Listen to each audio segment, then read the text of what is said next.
Time for the Masters Services Podcast, featuring Chimney Chad from Masters Services in Dallas, Fort Worth, Houston, Oklahoma City, and Denver. They do chimneys and wildlife. What things are you looking for in a chimney when you go and make an inspection, Chimney Chad? Cracks and chimney invaders. Cracks are the issue with did your lining crack up? Did your smoke shelf above your damper crack up? Did your damper stop working correctly? Are there cracks in your back wall, sidewalls? Does your lintel, did it come loose to where behind the opening of the fireplace it goes up through the wall? Is that sealed properly? That's some of the major parts of why you would want to have your chimney inspected. Now, when you say that the cracking and things, I know that there's such a thing as a chimney liner. Do the chimney liners end up helping out? Chimney liner is absolutely part of code to have a good chimney liner. Chimney liner can also just be relined with mortar, a fireplace refractory heat-resistant mortar, which is the kind of relinings that Masters Services does. Okay, what about chimney caps? Sometimes you notice that some people have chimney caps, other people don't. Are those something that people should have? If you have a prefabricated fireplace, they all have chimney caps as part of code, as part of building. If you have a masonry-built style chimney, it is not code to have one, but highly recommended because water is what causes damages to the mortar joints and the brickwork inside the fireplace and flue. Now, I know that Chad, that you're an inventor, that you came up with a new product that will help maybe revolutionize the whole fireplace industry.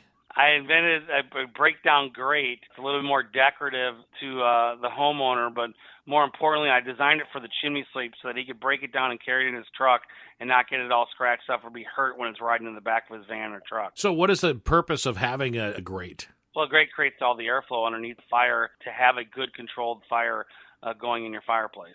We've all been to different places where somebody's trying to start a fire and they're dropping a few four-letter words.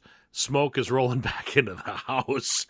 Is there a proper way to actually get that fire lit and not have the issues of, the smoke detectors going off like your grandma's doing some bacon again? Well, obviously there's a learning curve whenever you move into a new house of how you're going to start your fire. I mean, there are people that have, gas pipes in there that have holes in it to start the fire with gas.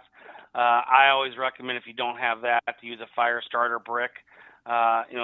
They're just little 3 or 4 inch bricks that you can put in underneath the fire or underneath the wood and light those, and they'll light up the fire pretty good fairly quickly.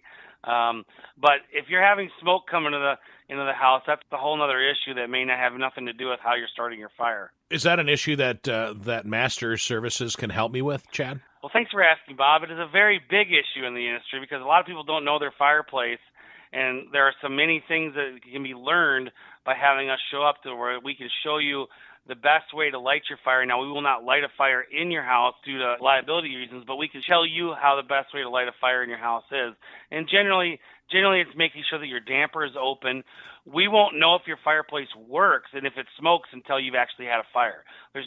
Unless there's obvious things that the fireplace was built incorrectly, which you can have a perfectly built fireplace and chimney that doesn't burn correctly. So you could put a perfect fireplace inside of a monster room, and the air pressure in that room isn't pushing up against the back wall to create a draft going up the fireplace. So there are many things that can be done aftermarket ways or different ways to start fires to get it to draft. A lot of times what people don't realize, the smoking issue is only in the beginning until the pressure of the house and the pressure outside is pulling and the pressure inside is pushing.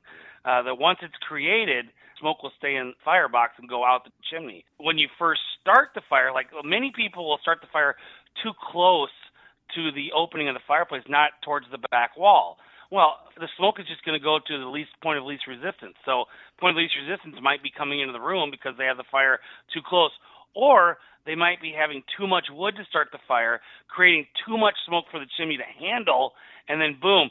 Yes, it's drafting well, but it's also coming into the house because you're having too big of a fire for that firebox. Chimney Chad, how do people find out more information about Master Services? Well, you go to our awesome website, mastersservices.com. 2 S's in the middle and ends in an S as well.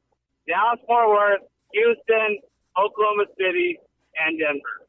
But we don't do anything but chimneys, dude, and wildlife. We don't do anything else. all that other stuff has to do with fireplaces and chimneys and wildlife. Keeping your family safe begins at home.